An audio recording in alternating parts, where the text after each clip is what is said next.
എല്ലാവർക്കും പുതിയൊരു വീഡിയോയിലേക്ക് സ്വാഗതം. എല്ലാവരും സുഖമായിട്ടിരിക്കുന്നു വിചാരിക്കുന്നു. ഇന്ന് നമ്മൾ തയ്യാറാക്കാൻ പോകുന്നത് നല്ലൊരു വാഴച്ചുണ്ടിൻ്റെ തോരനാണ്. എങ്ങനെയാണ് തയ്യാറാക്കുന്നതെന്ന് നോക്കിയാലോ. വീഡിയോയിലേക്ക് പോകുന്നതിനൊപ്പം തന്നെ വീഡിയോ ഇഷ്ടപ്പെടുകയാണെങ്കിൽ ഒന്ന് സബ്സ്ക്രൈബ് ചെയ്യാനും ലൈക്ക് ചെയ്യാനും ഷെയർ ചെയ്യാനും കമൻറ്റ് ചെയ്യാനും കൂടി മറക്കരുതേ. തോരൻ വെക്കാനായിട്ടുള്ള വാഴച്ചുണ്ട് നമ്മൾ ഒടിച്ചെടുത്തിട്ടുണ്ട്. ഞാലിപ്പൂവിൻ്റെ വാഴച്ചുണ്ടാണ് നമ്മളിന്ന് തോരൻ വെക്കാനായിട്ട് പോകുന്നത്. വാഴച്ചുണ്ട് ഒടിച്ചെടുക്കുമ്പോൾ തന്നെ അതിൻ്റെ പൂവുള്ള ഭാഗം ചെറുതായിട്ടൊന്ന് പൊളിച്ച് കളയുക. അതിന് ശേഷമാണ് നമ്മളത് തോരൻ വെക്കാനായിട്ട് എടുക്കുന്നത്.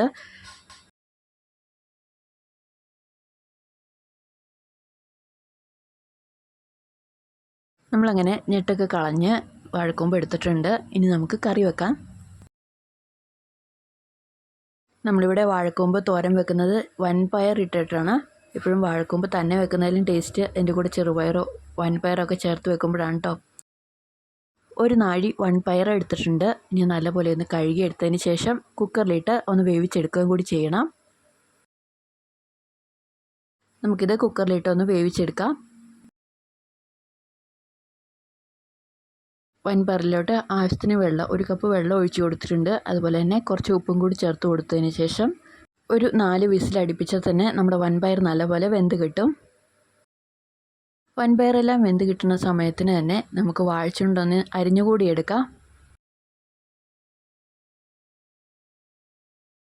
വാഴച്ചുണ്ടിൻ്റെ അറ്റം മാത്രം ഒന്ന് ചെത്തി കളഞ്ഞതിന് ശേഷം നമുക്ക് കത്തി വെച്ച് തന്നെ കൊത്തി കൊത്തി കൊടുത്ത് നമുക്ക് അരിഞ്ഞെടുക്കാവുന്നതാണ്.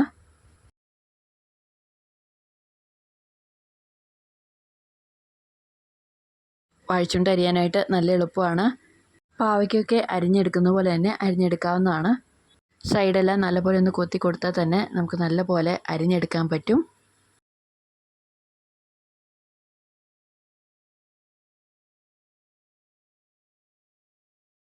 വാഴച്ചുണ്ട് മുഴുവനും നമ്മൾ അരിഞ്ഞെടുത്തിട്ടുണ്ട്. ഇനി വാഴച്ചുണ്ടിലേക്ക് നമ്മൾ കുറച്ച് വെളിച്ചെണ്ണ കൂടി ചേർത്ത് കൊടുക്കുന്നുണ്ട്.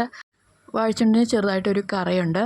അത് മാറാനും അതിൻ്റെ ടേസ്റ്റ് ഒന്ന് പോകാൻ വേണ്ടിയിട്ടാണ് കുറച്ച് വെളിച്ചെണ്ണ ഒഴിച്ച് കൊടുക്കുന്നത്.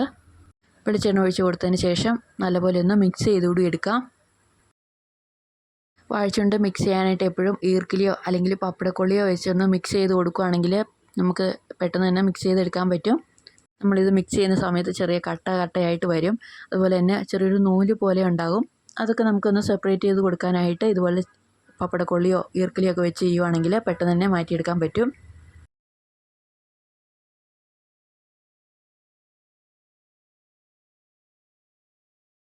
ഇതുപോലെ ചുറ്റിച്ച് ചെയ്യുമ്പോൾ നൂലായിട്ട് വരുന്നത് നമുക്കൊന്ന് മാറ്റിയെടുക്കാം.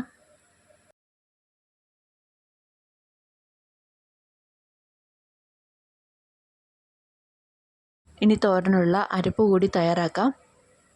അതിനായിട്ട് അരമുറി തേങ്ങ ചിരണ്ടി എടുത്തിട്ടുണ്ട്. ഇനി തേങ്ങയുടെ കൂടെ ചേർത്ത് കൊടുക്കുന്നത് മഞ്ഞൾപ്പൊടിയാണ്. 1 ടീസ്പൂൺ മഞ്ഞൾപ്പൊടി ചേർത്ത് കൊടുക്കാം. കൂടെ കുറച്ച് കാന്താരി, എരിവിന് ആവശ്യത്തിനുള്ള കാന്താരി കൂടി ചേർത്ത് കൊടുക്കാം.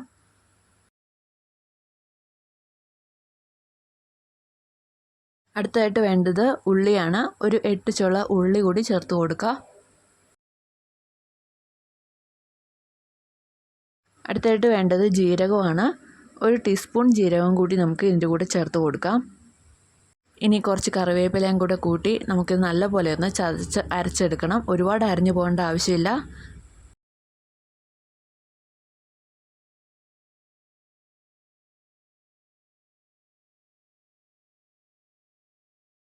ഇനി കറി തയ്യാറാക്കാനായിട്ട് നമുക്ക് അടുപ്പ് കത്തിച്ച് പാത്രം വെച്ച് കൊടുക്കാം.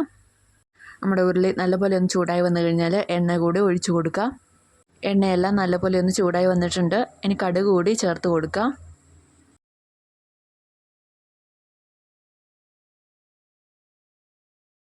കടുകെല്ലാം നല്ലപോലെ ഒന്ന് പൊട്ടി വന്നിട്ടുണ്ട്. ഇനി നമുക്ക് കുറച്ച് ഉള്ളിയാണ് ചേർത്ത് കൊടുക്കേണ്ടത്. അരിഞ്ഞു വെച്ചിരിക്കുന്ന ഉള്ളി കുറച്ച് ചേർത്ത് കൊടുക്കാം.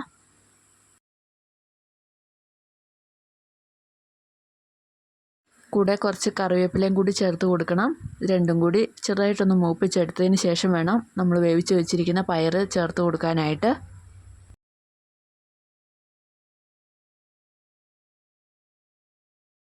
ഉള്ളിയെല്ലാം നല്ലപോലെ മൂത്ത് വന്നിട്ടുണ്ട്. ഇനി വേവിച്ച് വെച്ചിരിക്കുന്ന നമ്മുടെ പയർ ഇതിലേക്ക് ചേർത്ത് കൊടുക്കാം.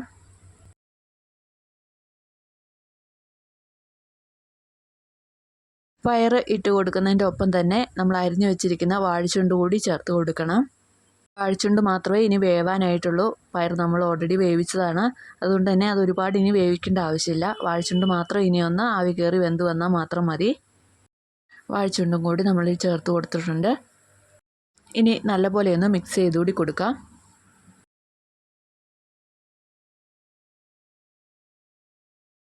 പാകത്തിന് മിക്സ് ചെയ്ത് ഒന്ന് തട്ടിപ്പൊത്തി വെച്ചിട്ടുണ്ട്. ഇനി അതിൻ്റെ മുകളിലേക്ക് നമ്മൾ ചതച്ച് വെച്ചിരിക്കുന്ന അരപ്പ് കൂടി ചേർത്ത് കൊടുക്കാം.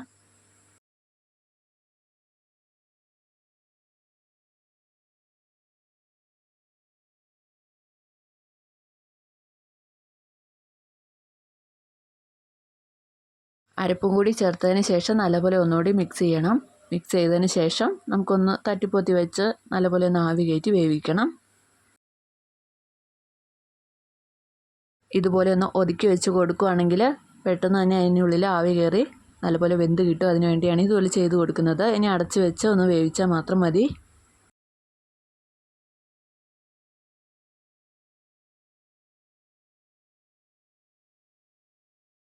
നല്ലപോലെ ഒന്ന് ആവി വന്നു കഴിഞ്ഞാൽ വീണ്ടും ഒന്നുകൂടി മിക്സ് ചെയ്ത് കൊടുക്കാം.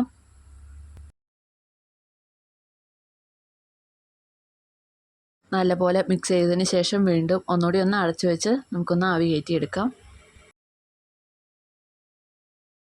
നമ്മുടെ വാഴച്ചുണ്ട് അങ്ങനെ പാകത്തിന് വെന്ത് കിട്ടിയിട്ടുണ്ട്. കുറച്ച് ഉപ്പ് കുറവാണെന്ന് തോന്നിയ കാരണം വീണ്ടും കുറച്ച് ഉപ്പ് കൂടി ചേർത്ത് കൊടുത്തതിന് ശേഷം ഒന്നുകൂടി മിക്സ് ചെയ്ത് ഒന്ന് ആവി കയറ്റിയാൽ തന്നെ നമ്മുടെ കറി റെഡിയാണ്. നമ്മൾ ഇത്രയും നേരം നല്ലപോലെ ഒതുക്കി വെച്ചാണ് ആവി കയറ്റിയത്. ഇനി നല്ലപോലെ ഒന്ന് നിരത്തി വെച്ചാൽ തന്നെ നല്ലപോലെ ഒന്ന് ഉണങ്ങിക്കൂടി കിട്ടും.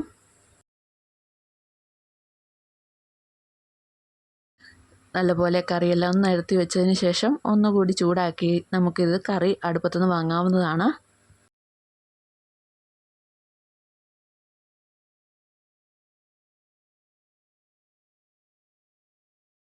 നമ്മുടെ കറി അങ്ങനെ റെഡി ആയിട്ടുണ്ട്. കഴിക്കാൻ അടിപൊളിയാണ്. വാഴച്ചുണ്ടാന്ന് പറയത്ത് പോലുമില്ല. ഒരു പ്രത്യേക ടേസ്റ്റ് തന്നെയാണ് ഇതിന്. ഇതുവരെ ട്രൈ ചെയ്യാത്തവരാണെങ്കിൽ ഒന്ന് ട്രൈ ചെയ്ത് നോക്കുക. അതുപോലെ തന്നെ വീഡിയോ ഇഷ്ടപ്പെടുവാണെങ്കിൽ ഒന്ന് സബ്സ്ക്രൈബ് ചെയ്യാൻ ലൈക്ക് ചെയ്യാൻ കൂടി ചെയ്യുക. പുതിയൊരു വീഡിയോ ആയിട്ട് ഇനി അടുത്ത ദിവസം കാണാം. അതുവരെ എല്ലാവർക്കും ബൈ.